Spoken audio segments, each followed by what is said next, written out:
Thank you very much for watching. Out your daily classroom for CSEC and CAPE students. You can watch this lesson real time on Television Jamaica's YouTube channel or One Spot Media. We are also live on Music 99 and gojamaica.com. If you have questions on today's subject matter, you can send them into Television Jamaica's Facebook page or Instagram at television_Jamaica. Today's lesson is on CSEC English A. We are going to focus on writer's craft in comprehension. I am Julien Baker Francis. Let me change my glasses. Hey, schoolers, school's not out, education still a keep.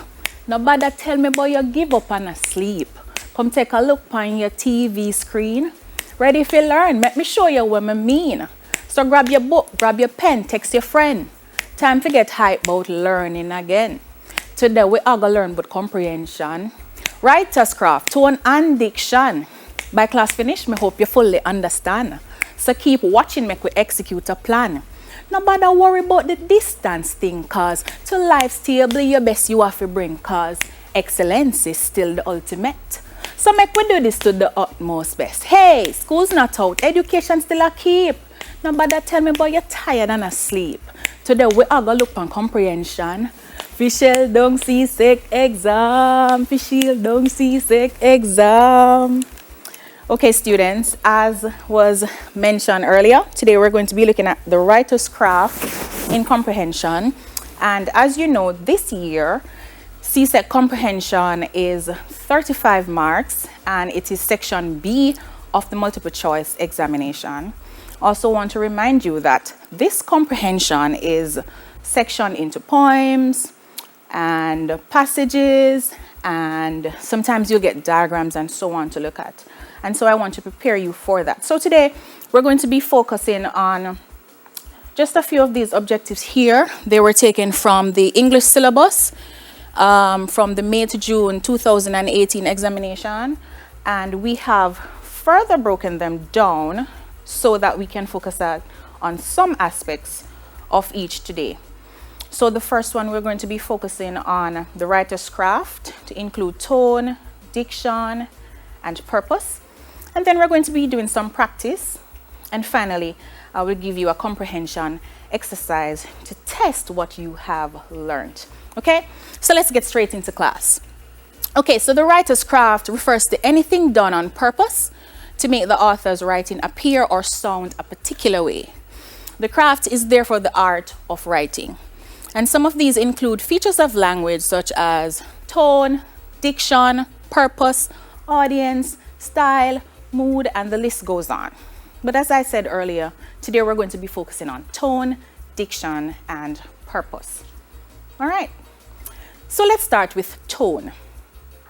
Tone is the attitude the writer has towards an audience or a subject. It alludes to the author's point of view, his perspective, or his thinking. Tone is directly linked to diction, as choice of words is crucial to conveying the tone. And of course, we're going to be talking about diction a little while from now. All right, let's delve some more into the writer's tone. Here we have a picture, and the statement on the picture, it says, "It was a dark and stormy night." Now, if you heard this statement, or if you read this statement, what tone comes to mind?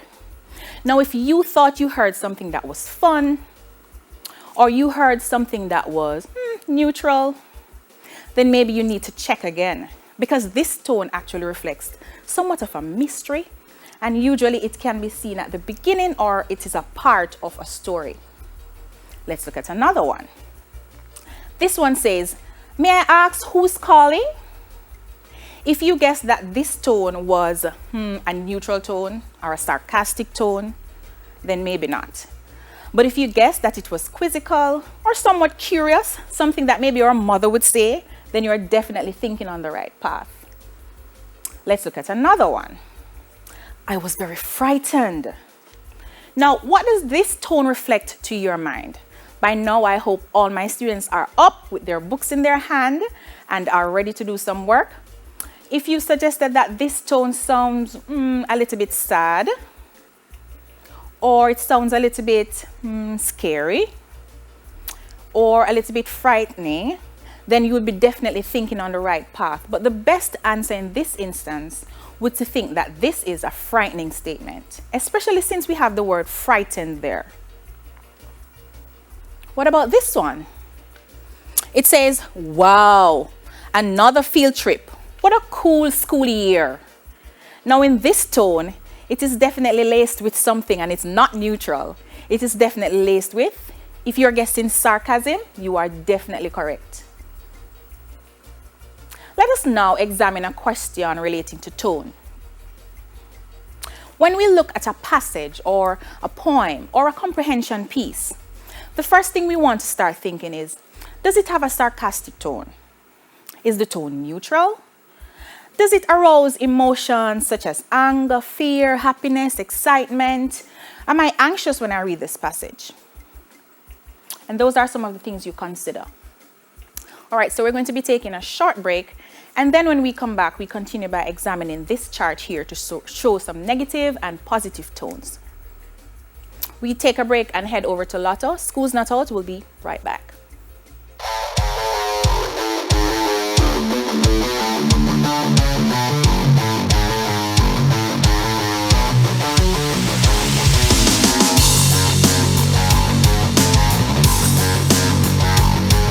Hi there, I'm Simon Preston from TVJ. Thank you very much for watching our YouTube channel. To see our latest videos and also to see live events, click here. To see our full videos on onespotmedia.com, click here. Thank you very much for watching.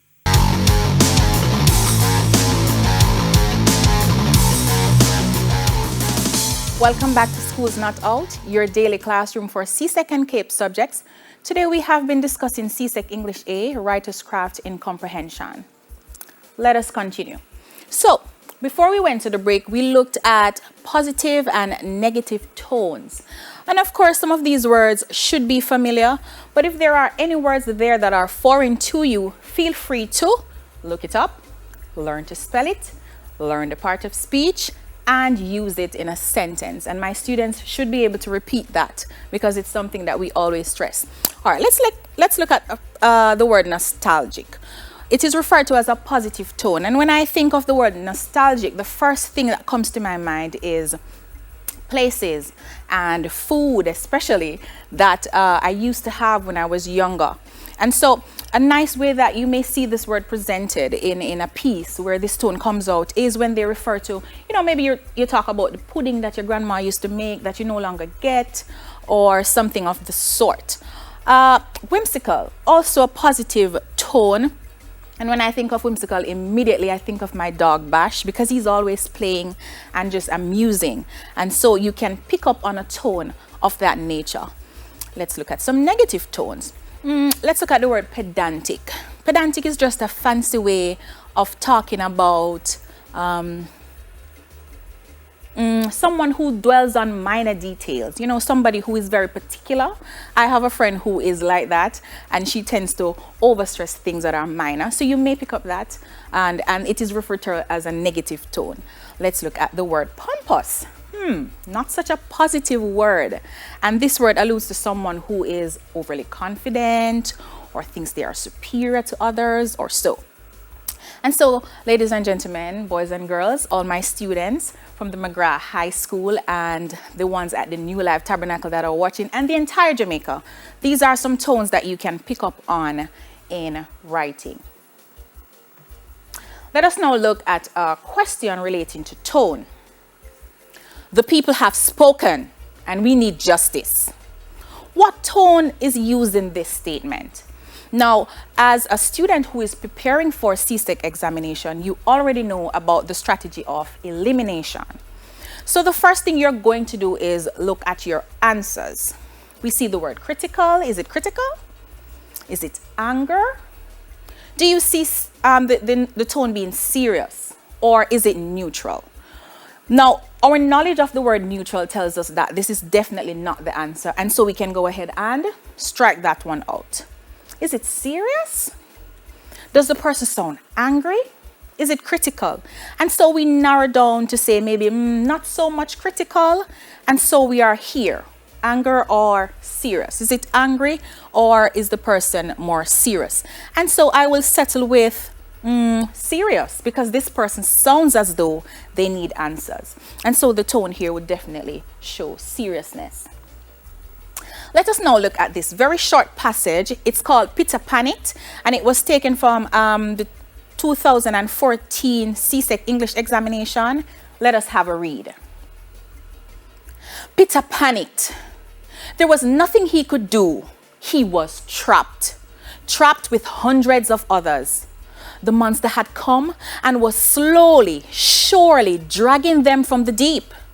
He swam through the excited crowd to try the bottom. Then he tried the top again. The great monster had encircled them completely. There were millions of holes in its great hands, but none large enough.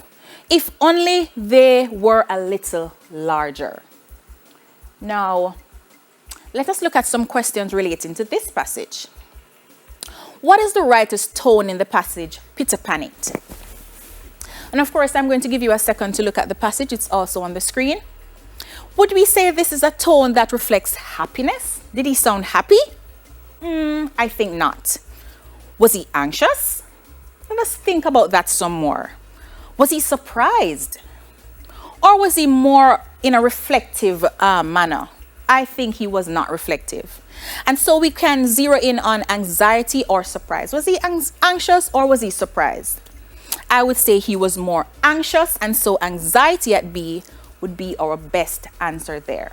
And students, this is how I want you to reason out the questions when you are doing your examination. So we've been talking a little about tone, and we're now going to be focusing on another aspect of the writer's craft, which is diction. Diction is defined as the choice and use of words and phrases in speech or writing.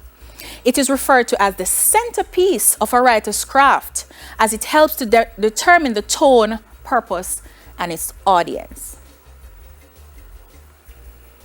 The diction also reveals whether the writer intends to be explicit in his presentation or whether he intends to have readers infer knowledge from what is implicitly stated. And what this is saying is sometimes the writer wants to be direct. Sometimes the writer just wants you to go straight to the information, and other times the writer wants you to deduce what he is saying from what is written, and this is where the knowledge is pretty much have to be implied. You have to infer to pick up on what the writer is saying. And so diction is very important. Understanding diction is very important, especially when you're in an examination situation, because oftentimes students misunderstand, and as a result, they do not answer the questions properly. Let's examine this sentence. It says, the sun scorched our skin as we climbed the rocky mountain. A typical comprehension question may ask, what is the effect of the word scorched as used in the previous sentence? Now this word sticks out almost like a sore thumb. And that is because the sounding alone, scorched, if you examine the word, it kind of helps with the overall meaning of the statement, yes, but it also highlights the severity of the sun, how hot it really is. Of course, they could say burn, but it wouldn't probably tell just how hot the sun was and the impact it had on the skin. And so the word scorch here is what we consider a loaded word. Say, for example, you were asked to say how effective this word was in this sentence. Of course, you'd be expected to talk about all of the things I just said. It is effective because it kind of helps with the overall meaning. You can talk about the fact that it helps you to understand the severity of the sun, as well as the impact it must have had on the skin. All right? Let's look at a question related to diction from the passage we have been studying, Peter panicked.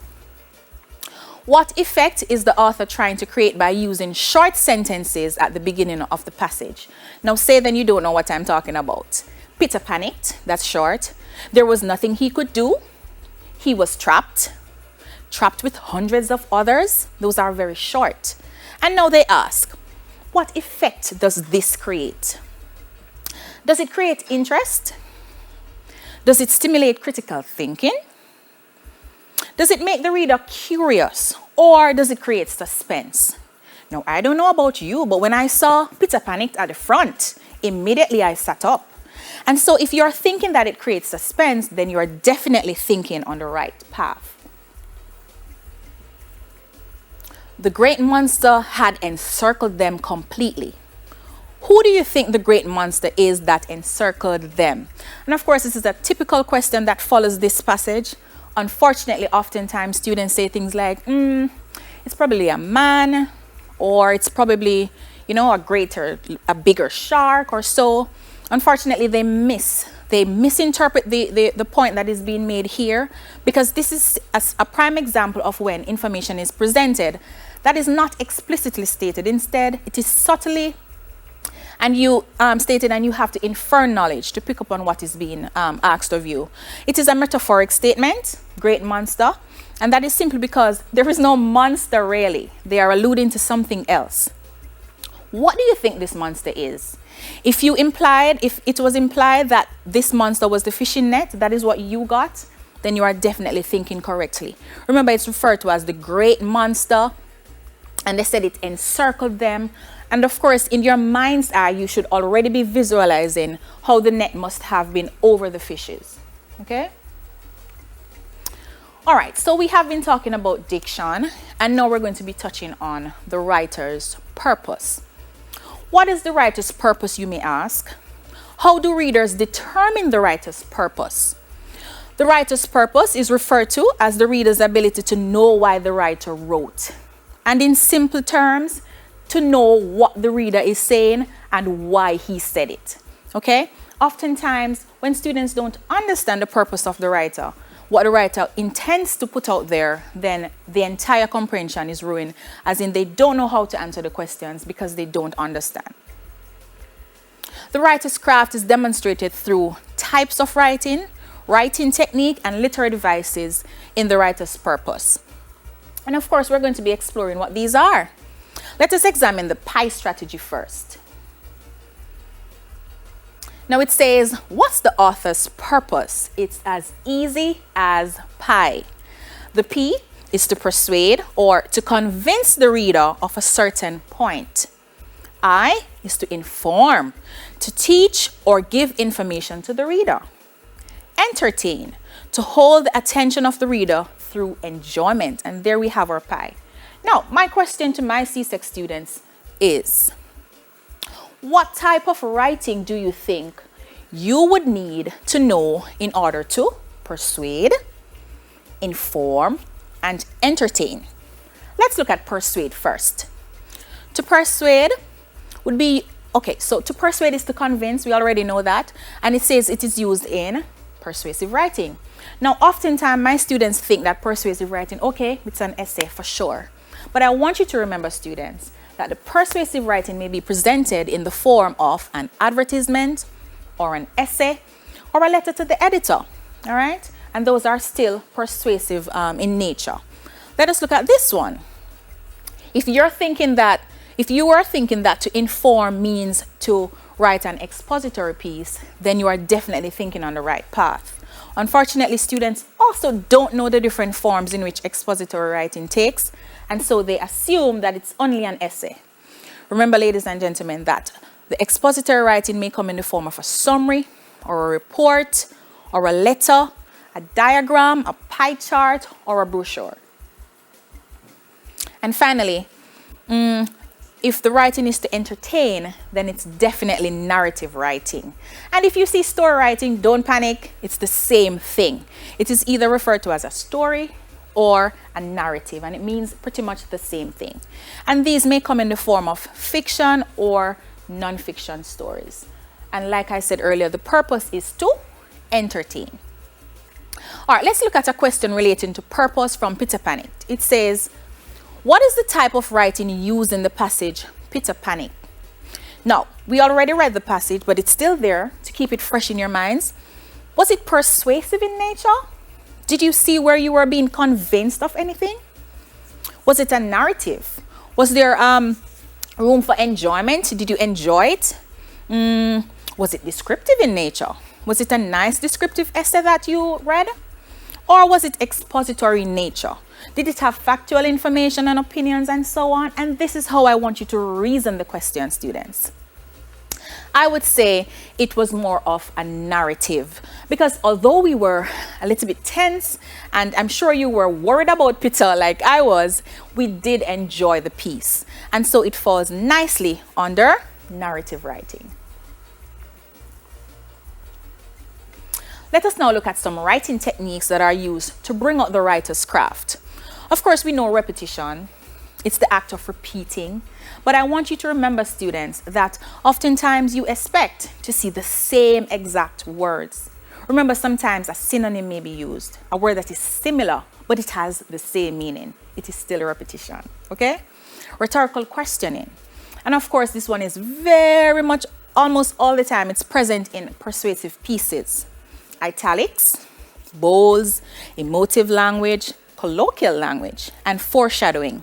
And if you're thinking about foreshadowing, automatically your mind should be going to narrative writing. I hope you were thinking that.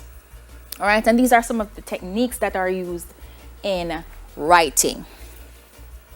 All right, so let's look at this question. It says, emotive language is used in the passage Peter panicked. The language used in Peter panicked can be described as...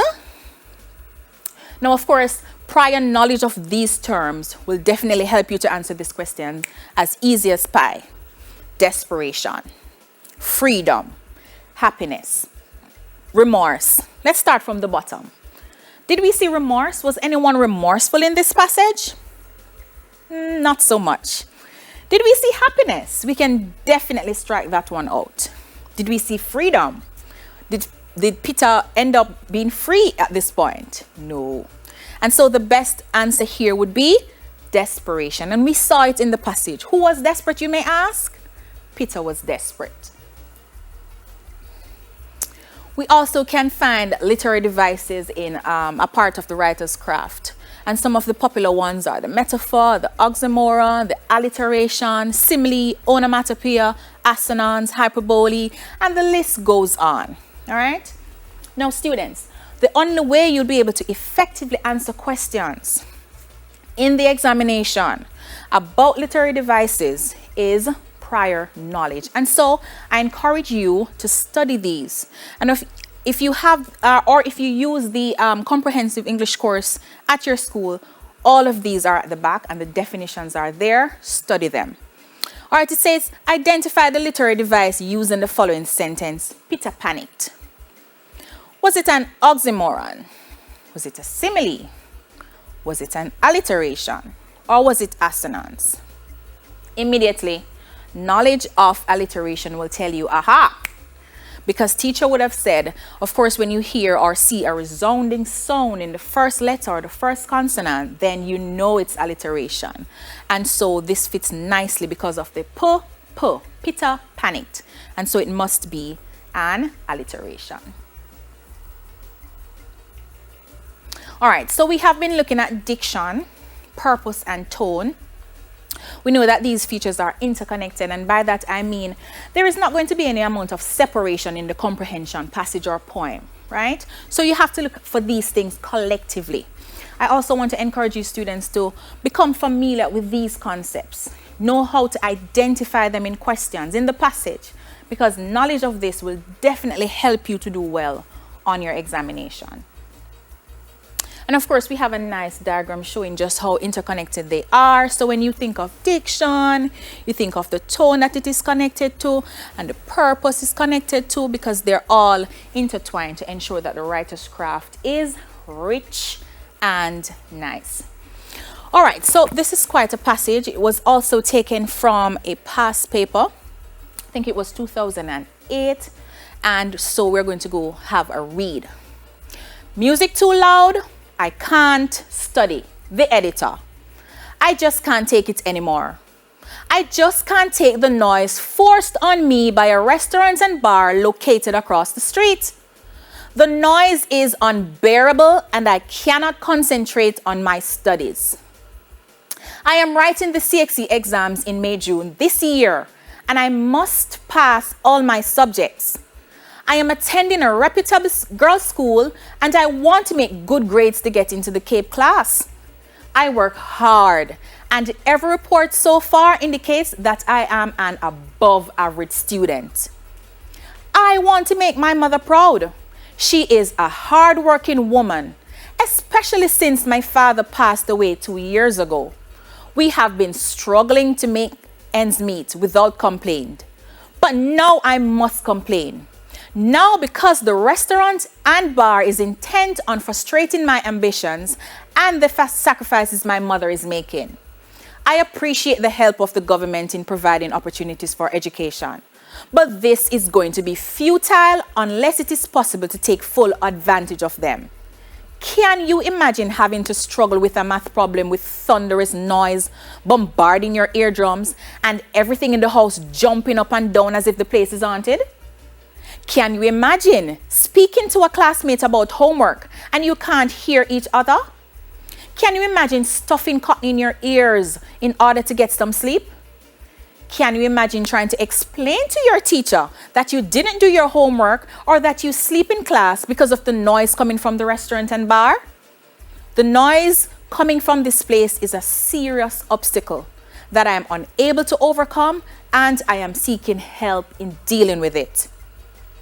Can you imagine my mother and her 16-year-old daughter going to this place in the midst of riotous drinking to ask them to turn down the music because I want to study or just to get some sleep? I understand that residents have been calling the police, but the response has been ineffective. At the moment of writing this letter, Sunday 19th at 9:30 a.m., they are blasting away after going late into last night. Under the guise of carnival, they will continue their merciless onslaught. From Carnival Friday night right up until Ash Wednesday morning, they will continue non-stop. There will be total madness. Quite a mouthful. Now, I hope you were reading along, students.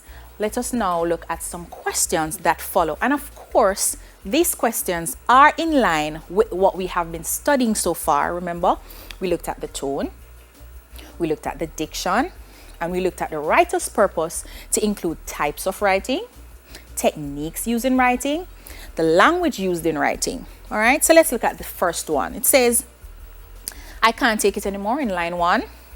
The tone implies that the writer is. And of course, students, this is the point where, okay, I've also added the line, the particular line that we're focusing on to ensure that you'll be able to remember what we're talking about. It says, I just can't take it anymore. Then I'm forced by the restaurant and bar located across the street, all right, and so on, and it's right here, all right? Okay, so let's examine the answers now. Was the person crying? Was the person arguing? Was the person shouting, or was the person hurting? What do you think is the best answer in this situation? Did we see any evidence of confrontation? Not so much, so we can eliminate arguing. Was the person shouting? Well, maybe at some points, but not the entire thing. So we can eliminate shouting as well. Was the person crying? Well, maybe the person would shed a tear at the memory of the father that was lost or so, but not for the entire thing.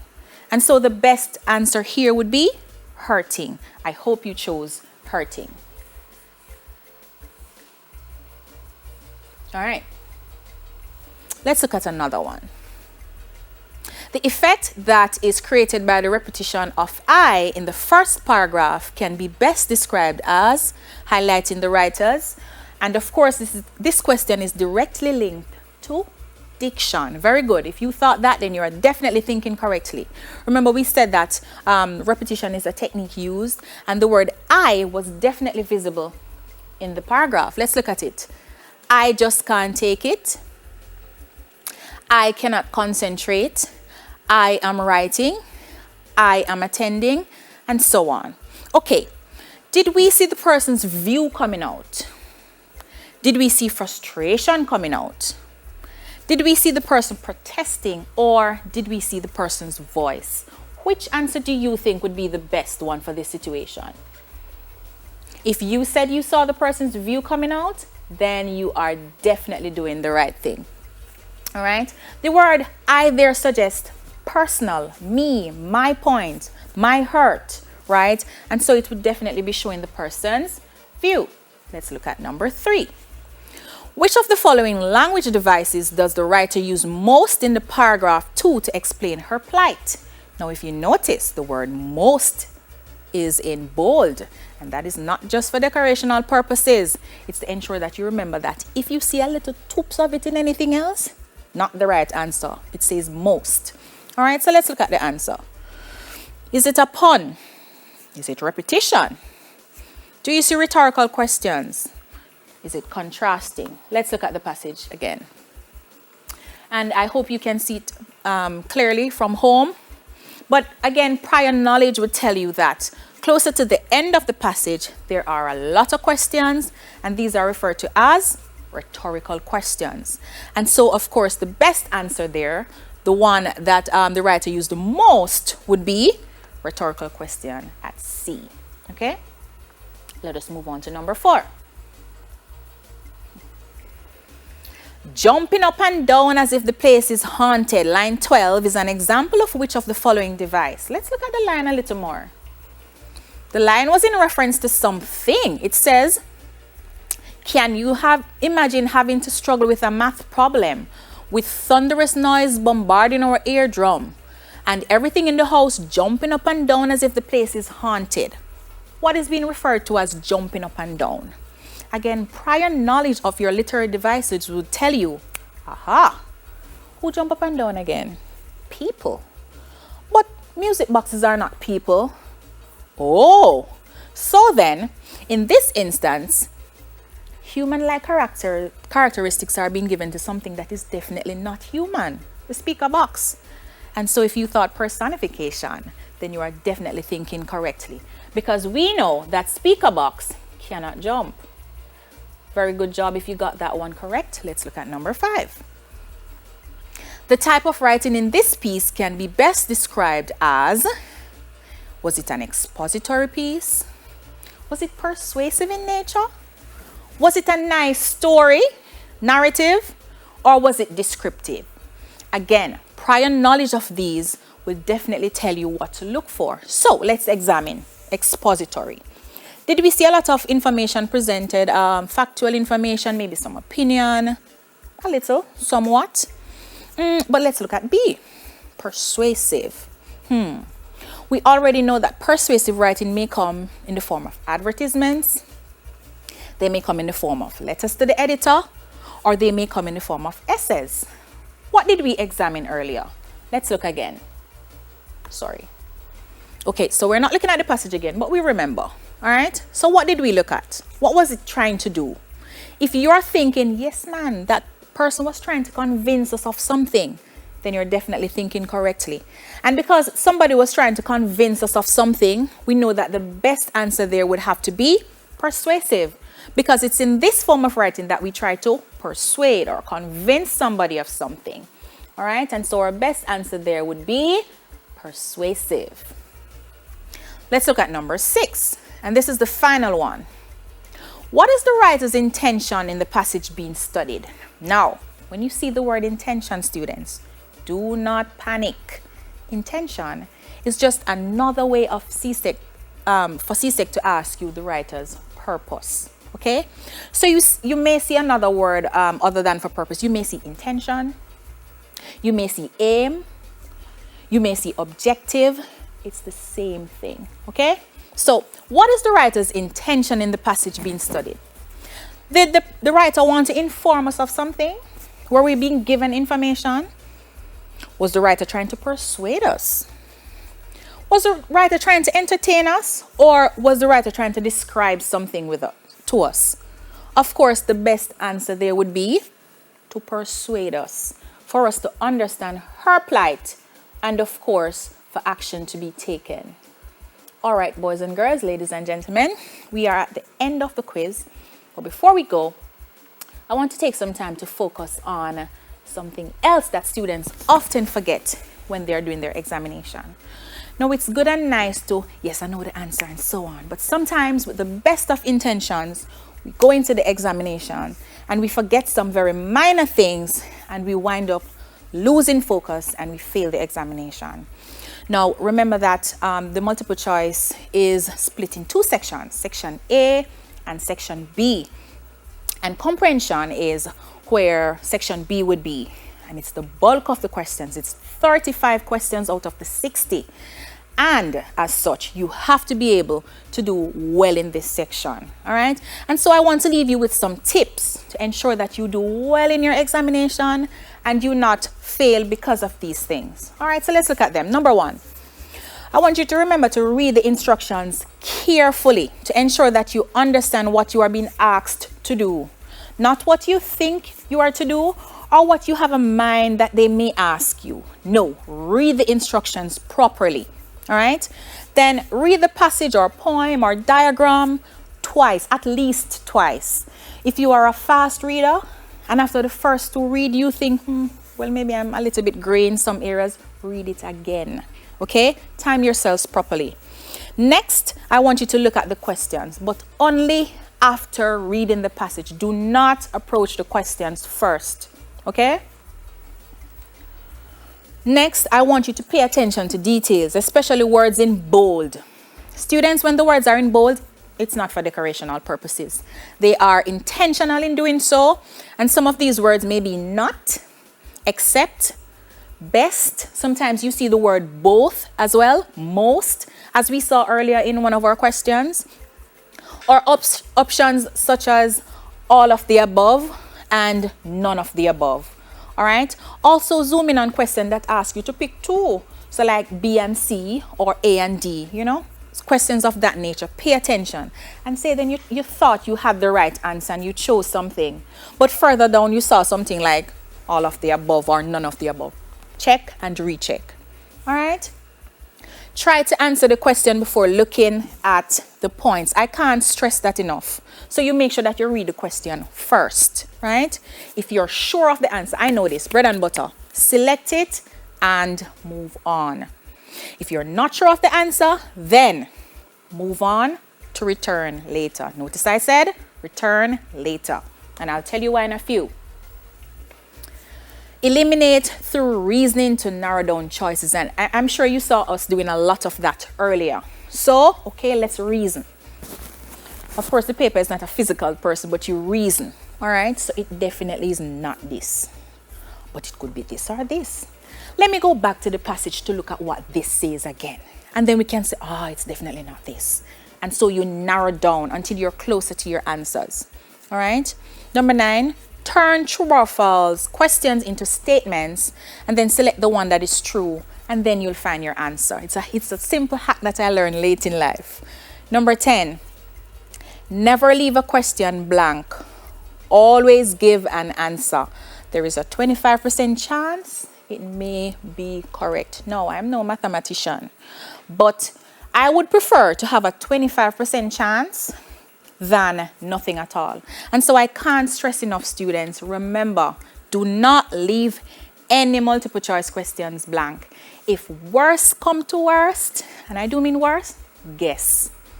You still have a 25% chance of getting it right. Yes, the 75% chance of getting it wrong is big, but there is still a small window that you just may get it right.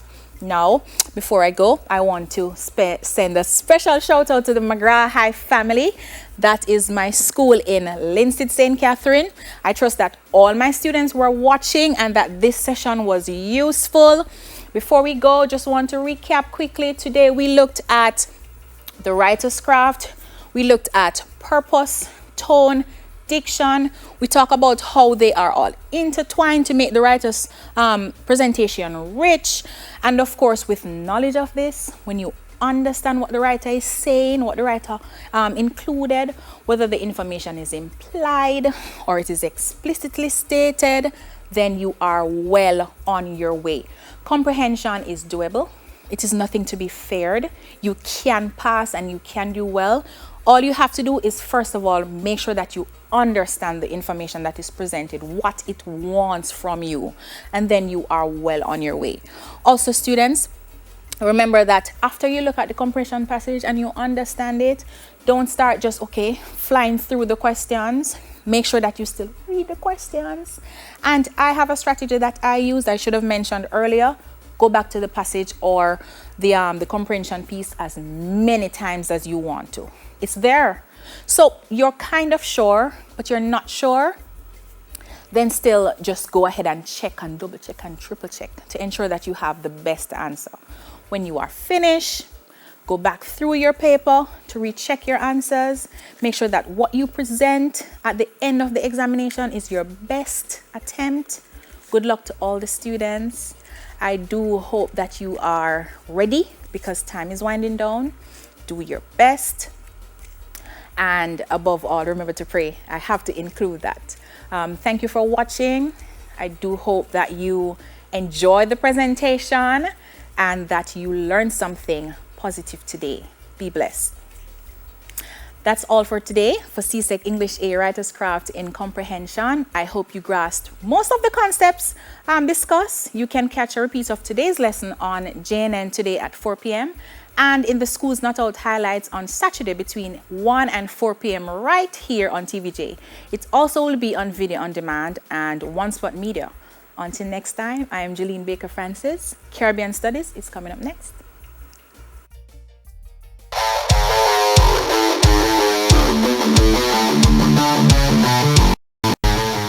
Hi there, I'm Simon Preston from TVJ. Thank you very much for watching our YouTube channel. To see our latest videos and also to see live events, click here. To see our full videos on onespotmedia.com, click here.